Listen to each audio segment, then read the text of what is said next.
to another wonderful conversation about the upcoming educational summit hosted by the Alliance for Massage Therapy Education, and that'll be happening this coming July 2017.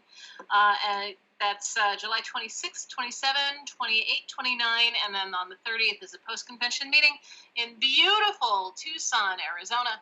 And this year, our keynote speaker is a woman that I have known by reputation, but have actually, I don't know if we ever actually met in person, but we travel in the same circle. So I'm really happy to welcome Ruth Marion.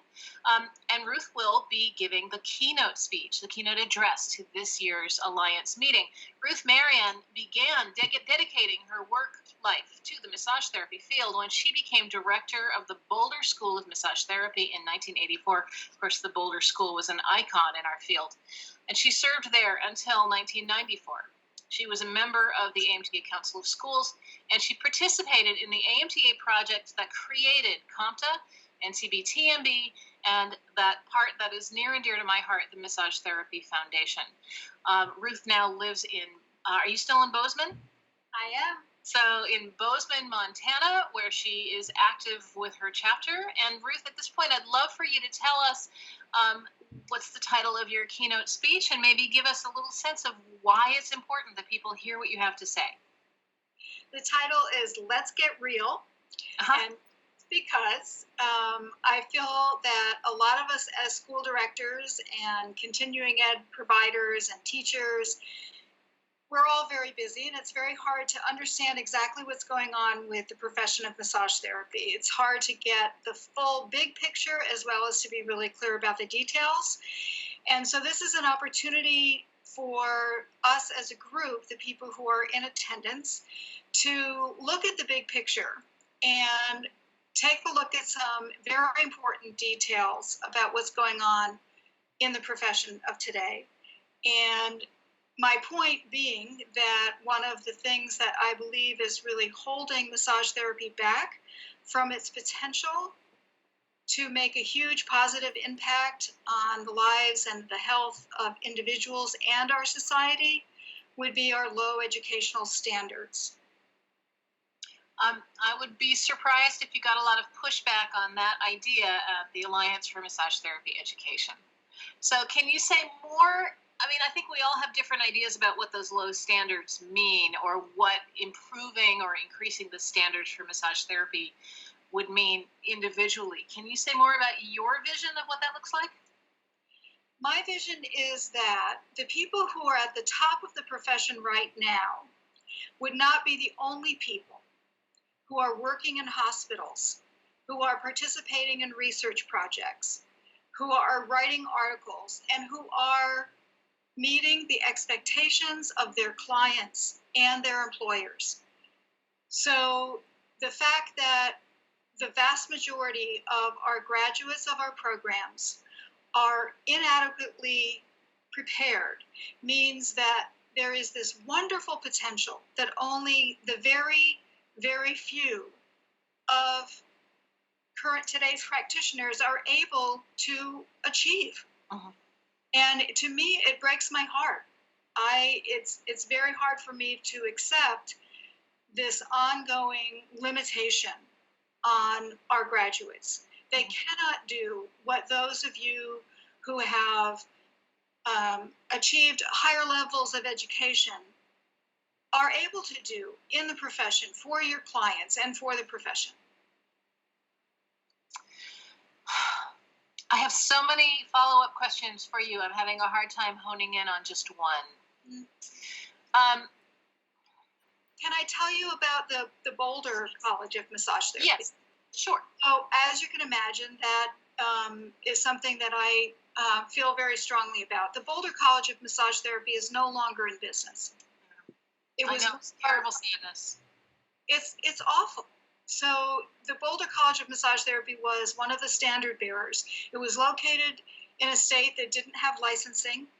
And for many years, it had somewhere around a 1,000 to a 1,400 hour program.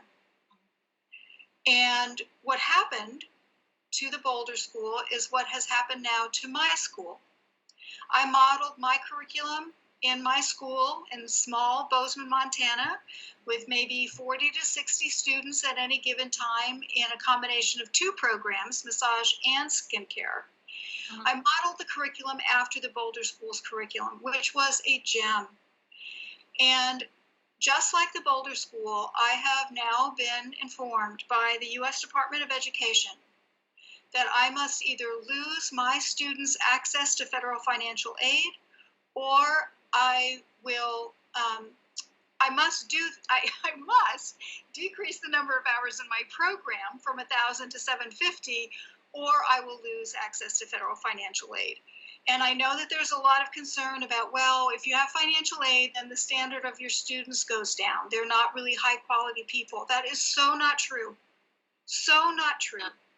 And so I have had to decrease my program to 750 hours, which is exactly what killed the Boulder School. They could no longer compete with the huge, beautiful facility that they had, with the private rooms for clinic treatments, with all of the benefits that they had been able to provide to their students, to have to cut back 25% in their program, meaning 25% of their revenue. They couldn't sustain it, and they tried. And they were a real standard bearer for the profession. And now we just have Nebraska and New York with 1,000 hours of education required. The people who come out of those programs are better equipped to meet the expectations of their employees, of their employers, and their clients. And that will, if we were to increase the standards to something more like 1,000 or 1,400 hours or an associate degree, we could begin to reach the potential that the profession has, and we could better serve our students who are paying thousands of dollars for something that is not preparing them to do anything other than what we call entry level. Right. Well, we need to, there are many directions I'd love to continue this conversation, and maybe you and I can actually have a sit down and do that when we see each other in July. It would be unfair for me to pick one now because we'd have to cut it off so short. So I want to really thank you for taking some time to chat with me today.